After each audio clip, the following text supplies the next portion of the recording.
दरवर्षी ऊसाचा हंगाम म्हटलं की या ऊसाच्या हंगामामध्ये महत्त्वाचा घटक असणारा ऊस उत्पादक वाहतूक करणारा शेतकरी आणि फलटण तालुक्यातील महत्त्वाची असणारी सहकारी संस्था श्रीराम जवाहर सहकारी संस्था म्हणजे कारखाना होता. या कारखान्याच्या माध्यमातून वाहतूकदारांचे जे काय रखडलेलं देणं आहे, तब्बल 16 कोटीपर्यंतचं रखडलेलं देणं आहे. त्यामुळे हे शेतकरी उद्ध्वस्त झालेले आहेत. आपणा सर्वांना माहिती आहे की ऊसतोडणी सुरू होण्यापूर्वी या ऊसतोडणी ज्या टोळ्या प्रमुख आहेत, वाहतूकदार आहेत, त्यांची एकतर टोळी मालकसुद्धा फसवणूक करतात. कारखान्याचा तगादा तेव्हा पाहायला मिळतो. मात्र ज्यावेळेस कारखान्याकडे देणं असतं त्यावेळेस कारखाना दोन हात वरती करतोय. आणि आज ज्या काही त्यांच्या प्रतिक्रिया आहेत, या प्रतिक्रिया आपण त्यांच्याकडून थेट जाणून घेऊया.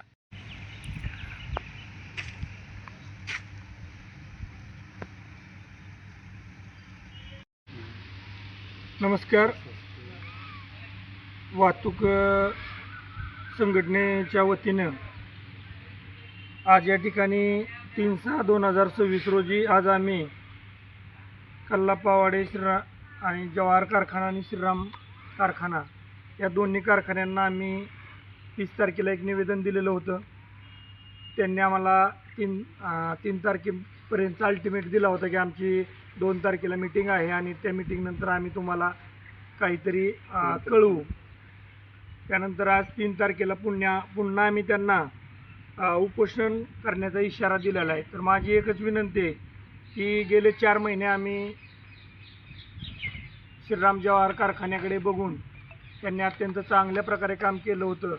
4 महिने ज्याप्रमाणे चातक पावसाची वाट बघतो त्याप्रमाणे आमचे वाहन मालक हे ऊस बिलाची वाट पाहत होते. परंतु आता शेवटची वेळ आलेली आहे, पाणी गळ्यापर्यंत आलेलं आहे. आता वाहतूकदार यातून जिवंत राहणं अशक्य आहे आणि आता संघर्षाची वेळ आलेली आहे. तर मी एकच विनंती करतो की जवाहर साखर कारखान्याच्या व्यवस्थापकांनी जे काही वाहतूक बिल आणि कमिशन तोडणी बिल राहिलेलं आहे ते लवकरात लवकर अदा करावे.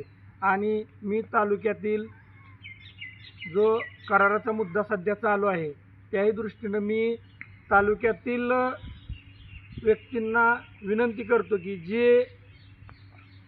जे तुमचं वैयक्तिक राजकारण होणार आहे त्यामध्ये फक्त भरडला जाणार आहे तो फलटण तालुक्यातील वाहन मालक हा पण शेतकरीच आहे आणि तोच भरडला जाणार आहे. त्यामुळे जर सहकार टिकवायचा असेल, तालुक्याला ऊर्जित अवस्था आणायची असेल, आज विचार केला तर आज तालुक्याचं महिन्याचं 2 कोटीनं तालुका रिवर्स आहे. 2 कोटी आज कामगारांचाच विचार केला, आमचेच बांधव आहेत तालुक्यातलेच कामगार. 2 कोटी पगार 2 महिने झाले थकीत आहेत श्रीरामचे आणि ते 2 महिन्यांचे पगार असूनसुद्धा आमच्या वाहन मालकांचे जवळजवळ 16 कोटी रुपये थकीत आहेत. आज घराचे राख रांगोळी करून वाहन मालक हा व्यवसायात उतरलेला आहे आणि त्याच वाहन मालकाला आज आत्महत्या करण्याची वेळ आलेली आहे. तरी मी पुन्हा एकदा प्रशासनाला या जवाहरच्या आणि तालुक्यातील काही जे कारखान्याचे व्यवस्थापक नेते मंडळी असतील त्यांना पुन्हा विनंती करतो की या विषयावर काहीतरी तोडगा काढून कुठंतरी हा कारखाना चालू राहिला पाहिजे. मग तो कशाही पद्धतीने राहू द्या, भले जवाहरने चालवावा, दत्त इंडियाने चालवावा किंवा अन्य विरोधक करत असतील त्या विरोधकांनी चालवावा. पण जर तालुका जिवंत ठेवायचा असेल तर श्रीराम सहकारी कारखाना हा चालणे अत्यंत गरजेचे आहे.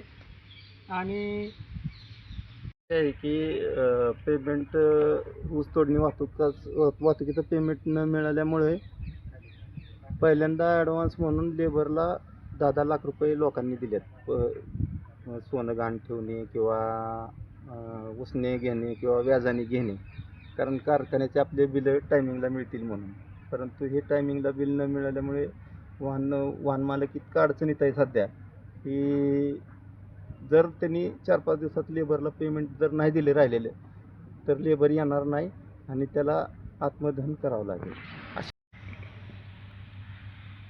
सन 2025-26च्या करारामध्ये आम्ही करार श्रीराम जवाहरला केला. गेले 19 वर्ष आम्ही श्रीराम जवाहरच्या विश्वासार्थात किंवा त्यांनी दिलेले सर्व बिले व्यवस्थिशीर व्यवहार केल्यामुळे आम्ही 25-26लाही तसाच करार केला. आमचे तोडणी वाहतुकीची बिले वेळेत मिळतील अशी आम्हाला अपेक्षा होती, पण काही कारणास्तव त्यांचा करार मोडला गेला. करार मोडल्यामुळं आमचे बिलं पेंडिंग झाली. पण करार दुसऱ्या कारखाना होईल, मग बिल मिळेल असं आम्हाला वेळोवेळी सांगण्यात आलं, परंतु करारही झाला नाही आणि आमचं बिलही मिळलं नाही. आणि जवाहरला वेळोवेळी सांगून जवाहरने बी आमची पहिल्या व्यवहार चांगले केले, परंतु आत्ता वेळोवेळी वेळ काढूपणा करत आहे. आमचं प्रशासन साखर असेल किंवा मंत्री गण असेल किंवा बाकी आमचं हे प्रशासन हे बी आमच्याबरोबर आहे. हे बी प्रयत्न करत आहेत की बाकी माध्यमातून करायचा, परंतु काही अडचणी येत आहेत. तर त्या अडचणीमुळे आमचे करार होत नाहीत, पेमेंट आम्हाला मिळत नाही. तर आमचं सगळ्यांना विरोधक असेल किंवा सगळ्या प्रशासनाला सरकारपर्यंत एकच मागणी आहे की बाबांनो, आम्ही शेतकरी आहे, आम्ही कामगार बी आहे आणि आम्ही वाहन मालक बी आहे. आमचे पैसे कुठल्याही पद्धतीने द्यावं. आम्ही आज गळफास किंवा आत्महत्या करायची आमच्या वेळ आलेली आहे. यात कुठल्याही प्रकारचं राजकारण, विरोधक असेल तर विरोधकांनी घ्यावा, कारखाना चालवावा.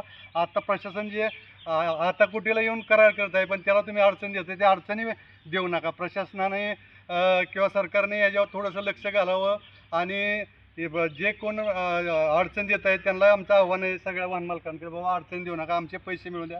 आम्ही पाक उपासमारीवर आलेलो आहे, तर आमचे पैसे वेळेत मिळावे, सगळ्यांनी सहकार्य करावं हीच आमची सर्व प्रशासन व अधिकाऱ्यांना विनंती आहे. सगळं झालेलं आहे, तर लोकांनी बी आमच्या वाहन मालकांनी व्याजाने पैसे काढून, कोणी सोने तारण काढून लुटवायला पैसे दिला, तर त्यांचे पैसे नाही दिले तर दिलेले 5-10 लाख बी बुडणार आहेत. व्याजाने दिलेले पैसे द्यावे लागणार आहेत. वरून कारखान्याने लेट दिलं तर त्याचाही आम्हाला फायदा होणार नाही. आम्हाला आता ह्यातनं बाहेर निघायचं म्हणलं तर आम्हाला पर्याय नाही. आम्ही 2 महिने वेळ काढूपाना केलेला आहे, वेळ दिलेले आहे, आम्ही थांबलेलो आहे, परंतु आमच्याकडे आता वेळ नाही. यातली कोणाचीच मानसिकता नाही थांबण्याची.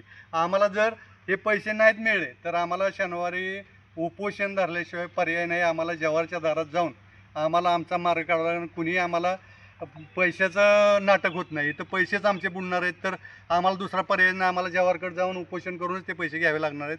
हाच आमच्याकडे एक मार्ग आहे.